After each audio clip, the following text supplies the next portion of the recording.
The royal family attended the memorial service for Prince Philip, and it was a very touching moment, especially due to the presence of Her Majesty the Queen. And yes, many people were glad that certain chap was not present, but at the same time it is a signal of a different kind of trouble that you're about to find out. Welcome back, my body language buddies. My name is Jesus Enrique Rosas. I'm the body language guy, and it would be great if you join us by just liking this video, subscribing, and hitting that bell. Let's get down to it. Perhaps the most relevant message in terms of visuals was that Camilla, Anne, and the Queen wore forest green, or to be more precise, Edinburgh green, which was Philip's official livery color. It's reported that he really liked it, so it's a nice tribute. It's interesting to notice at the same time that Catherine did not wear that color, and in fact, she opted for a dark polka dot dress which was really neutral.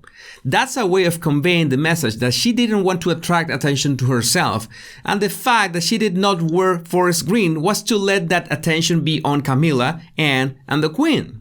Maybe that choice also has to do with the fact that it was Philip who told her one of the most important lessons about being a working royal, that it should never be about herself, but her service, that she should never look for attention just for attention's sake, and the best way to do it is to never look into the camera. Not to mention that wearing a very low contrast dress, like in this case, a dark tone for a memorial service, makes you blend even more into the background.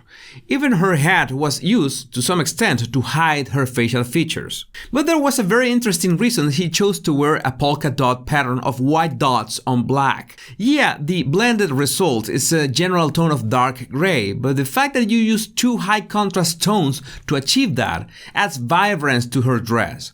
Because that's one of the risks of wearing a darker tone or a neutral tone. It can look dull.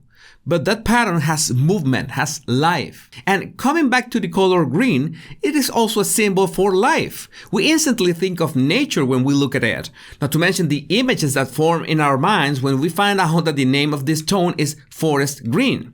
Because in fact, the principle behind the green that we see in a forest is the same as the polka dot dress. A high contrast between lighter leaves and darker wood textures that, to the eye, are blended in a very intense green. In fact, that tone makes you feel like you're in the shade protected by trees, because that's the average color that you're going to perceive in a forest. And it has a lot to do with Philip too, because of all his service to wildlife protection and conservation.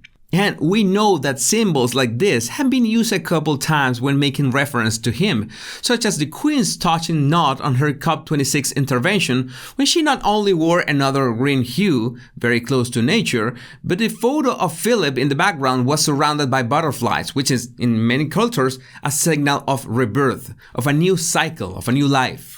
Back to Catherine's dress. It's fascinating how perception works and how sometimes it's a very delicate balance between what you want to project at any given moment. Because if you do a Google search of Catherine in black and white polka dot dress, you're going to notice that she's used the same pattern a few times, but there is a huge difference when it comes to the size of the dots. Let's put these two dresses side by side with more or less the same facial expression to notice something. Of course, the hairstyle is vastly different, but bear with me on this one. What's interesting is that the size of the dots make you feel different along the spectrum from the juvenile to the serious. Yeah, it's never just a dress. What you wear is always a very careful statement, especially in really emotional moments like this, and there was no way that you couldn't see how affected the Queen was. Being surrounded by her family was very important, and you can guess that almost everyone was sharing these strong emotions. As you can see, Beatrice trying to hide her tears upon the arrival of the Queen. But there can also be joy when a family gathers around a common feeling, and especially if there are children. As you can see that also Beatrice and Charlotte share a blink and you'll miss it moment of connection. Thanks to those eagle-eyed fellows on Twitter that have elephant memory and remember similar exchanges in past years. These are the kind of moments when you really need your family close to you, especially if attacks on the royal family have been more and more vicious as time goes on. I'm not gonna mention all the ways William and Catherine were smeared on their Caribbean tour. That's the topic for a video that I'll be making in a couple days. And don't get me started with every trolling remark regarding the Queen arriving with Andrew and not through the front door. And the reason she accessed Westminster Abbey through another entrance is because it was easier for her not to walk that much. But, well, the royal family under attack, at least they had some peace to remember Philip in a very loving way, and many were relieved that they did not have to see certain couple around.